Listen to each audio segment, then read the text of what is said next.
Bismillahirrahmanirrahim. Assalamualaikum warahmatullahi wabarakatuh. Para asatidzah Ma'had Ibnu Umar Kalirejo, kaifa halukum, semoga Allah menjaga antum semuanya. Ana berada di Kota Malang, daurah di sini bersama para asatidzah. Ana merasa mendapat nikmat yang besar dari Allah Subhanahu wa taala. Pagi ini ana bersama salah satu ustadz yang namanya sering kita sebut di dalam rapat, dan santri-santri kita juga banyak kita arahkan ke pondok beliau. Beliau adalah Ustadz Ahmad Sabik hafizahullah ta'ala, mudir Ma'had Al-Furqan Al-Islami Gresik. Ana kemarin minta beliau untuk memberikan nasihat, dan alhamdulillah beliau berkenan memberikan nasihat untuk kita semua. Maka apa yang akan beliau sampaikan mudah-mudahan mendatangkan manfaat, membawa berkah untuk kita semua, amin ya rabbal alamin. Maka pada beliau jazakumullah khairan atas kesediaan waktunya Ustadz, dan tafadhol Ustadz, jazakumullah khairan. Para teman-teman perjuangan yang semoga senantiasa dirahmati oleh Allah Subhanahu wa taala. Alhamdulillah, ini ana dari kota Batu Malang ini bersama salah satu dari ikhwah kita semuanya. Jadi ana bersyukur kepada Allah Subhanahu wa taala, kita bersyukur kepada Allah Subhanahu wa taala atas nikmat iman, nikmat sunnah, nikmat ilmu, dan nikmat ta'limun nas al khair.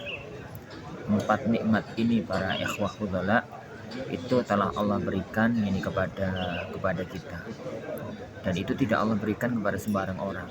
Allah mengumpulkan kita itu nikmat iman, bukan hanya mukmin yang sunni salafi, bukan hanya sunnah, tapi Allah memberikan kepada nikmat ilmu yang bukan sekedar ilmu untuk bisa berislam, tapi ilmu yang bisa benar-benar insya Allah ilmu-ilmu yang mapan, dan kenikmatan untuk bisa mengajarkan kebaikan kepada umat manusia. Saya tidak perlu untuk bicara banyak tentang masing-masing dari keutamaan itu. Jadikan semua, antum semua insya Allah Subhanahu wa taala sudah mengetahuinya.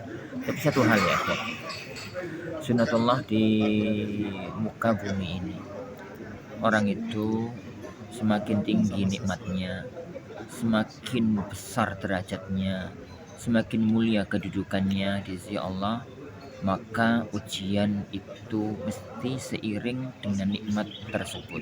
Inna lisahibi yani min hatin mihnah, gitu kata para ulama. Semua orang yang diberikan oleh Allah kenikmatan yang besar, maka ujiannya pun semakin besar. Ahasiban nasu ayyutraku an yaqulu amanna wa hum la yuftanun wa laqad fatanna alladziina min qablihim fala ya'lamanna Allahu alladziina shadaqu wa la ya'lamanna al-kadhibin. Dan Rasulullah SAW juga bersabda, asyadun nasi bala'an al-anbiya thumma al-amthal, yanifa al-amthal. Manusia yang paling berat ujiannya adalah para nabi, kemudian yang semisalnya, dan yang semisalnya itu kita ya ikhwan. Yang semisalnya ini itu adalah kita, adalah kita.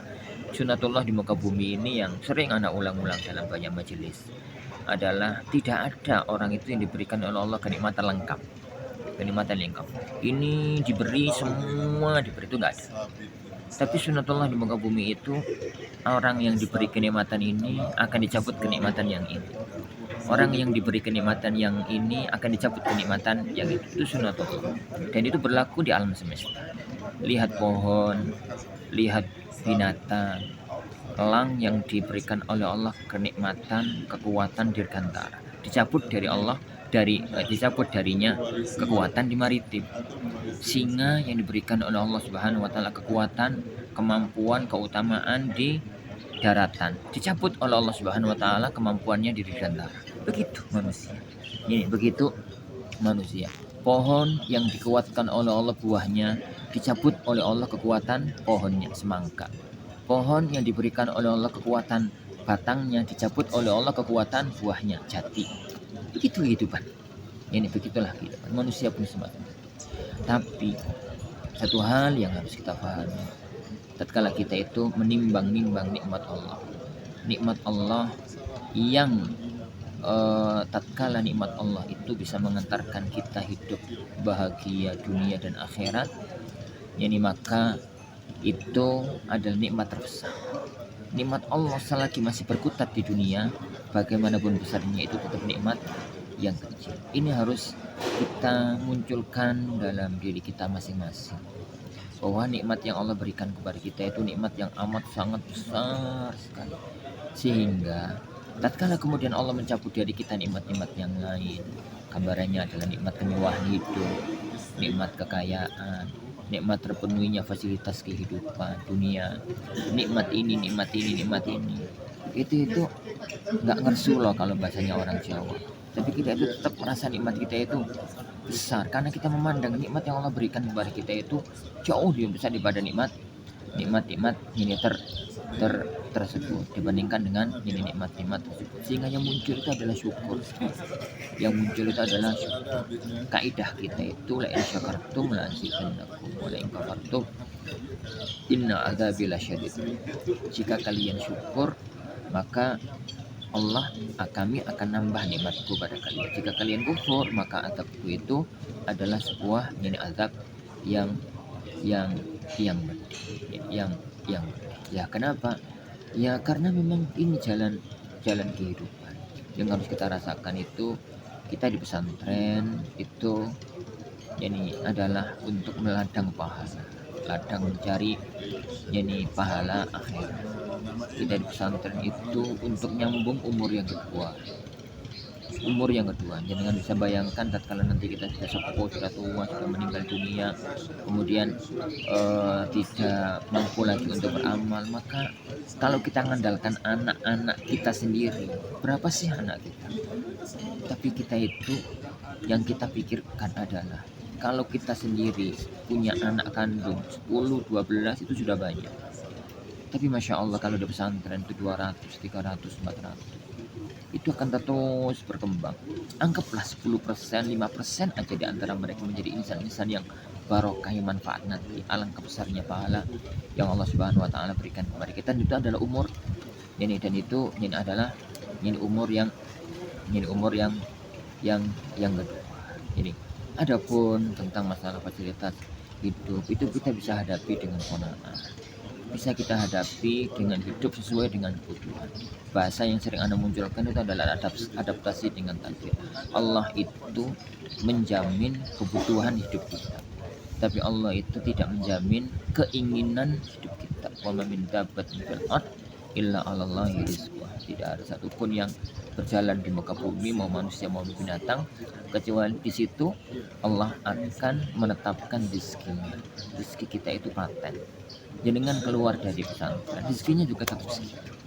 Yang di dalam pesantren rezekinya juga tetap semacam itu. Di dalam pesantren capek, di luar pesantren juga capek. Kalau dulu bahasanya Allah tatkala perang Hamra'ul Asad, in takunu ta'lamun fa innahum ya'lamuna kama ta'lamun wa tarjuna minallahi ma la yarjun. Jika kalian itu sakit, mereka juga sakit. Bedanya wa tarjuna minallahi ma la yarjun. Kalian itu mengharap dari sisi Allah yang tidak mereka. Sama-sama kerja, sama-sama aktivitas, sama-sama apa. Anda yakin kok insya Allah Subhanahu wa taala ini mudir ma'had kita, para pengurus, pemegang manajemen itu sudah memikirkan itu semua. Tapi segala sesuatu berada pada pada titik maslahat yang dipandang oleh para pemegang amanat pesantren, para pemegang yang amanat yang ada di pesantren. Insyaallah kalau pemegang amanat berusaha untuk bagaimana agar hidup itu bisa menjalani dengan baik. Ini bisa dijalani dengan baik. Tapi kita sebagai asatidzah yang kita munculkan itu adalah perasaan bahwasanya kita di mati ini berjuang di jalan Allah Subhanahu wa taala. Insyaallah hidup cepat dah menjalankan rasakan kalau kita hidup di pesantren ya. Insyaallah kebutuhan pokok kita itu sudah bisa berjalan kok. Kita makan ya bisa, kita minum ya bisa, kita pakaian ya bisa, kita tempat tinggal ya bisa. Tempat tinggal ya bukan rumah. Jadi tempat tinggal ya ya bisa apapun kondisinya, kalau kemudian kita syukuri, yani kita jalani, kita qanaai, insya Allah itu akan berjalan dengan baik. Anda jadi ingat yani pada firman Allah Subhanahu wa taala, man amila shalihan min dzakarin aw untha wa huwa mu'min falanuhyiyannahu hayatan thayyibah wa lanajziyannahum ajrahum bi ahsani ma kanu ya'malun. Tatkala ini sebagian dari tafsir telah menafsirkan ayat ini bahwasanya orang yang iman dan amal soleh itu janjinya Allah di dunia dikasih hidup yang thayyibah, yang ayem, tentrem, enak, nyaman, yang baik, dan di akhirat mendapatkan pahala. Sebagian dari tafsir menafsirkan bahwasanya hayatan thayyibah itu adalah hayatan yang diselimuti dengan qanaah. Karena sebenarnya inti hidup itu adalah di qanaah. Ini hidup itu adalah di qanaah. Kalau uang banyak, kayak di qanaai, dia itu akan punah dan tamat. Jadi kalau uang itu banyak di qanaai, yang muncul adalah syukur. Kalau uang dikit, gak di qanaai, yang muncul itu adalah nyesal. Ngersuloh kalau istilah orang Jawa. Kalau uang dikit di qanaah, yang muncul itu adalah ridho dan sabar. Jadi hidup itu adalah bagaimana kita menata hati. Untuk menata hati, menata jiwa, menata konsep, ini agar kita itu ini semuanya. Insyaallah subhanahu wa ta'ala ini bisa Anda sampaikan ya bismillah insyaallah subhanahu wa ta'ala kita jalani hidup ini semaksimal mungkin. Masing-masing di antara kita menjalankan apa yang seharusnya kita jalankan. Kaidah para ulama di dalam memahami hak dan kewajiban itu adalah adil wajibat wasbir 'alal huquq. Yang ditunaikan kewajibanmu, bersabar atas hak yang mestinya engkau dapatkan sebagai apapun kita. Tatkala kita sebagai kita kewajibanku opo, tatkala kita sebagai pengurus pesantren kewajibanku opo, masing-masing berjuang untuk menjalankannya sesuai dengan titik masalah masing-masing.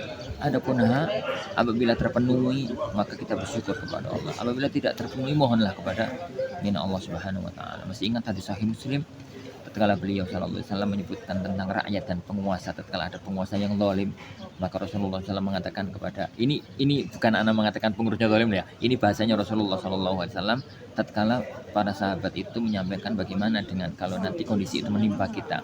Maka beliau sallallahu alaihi wasallam itu mengatakan tu'addunal haqqal ladzi 'alaikum wa tas'alunallaha alladzi lakum.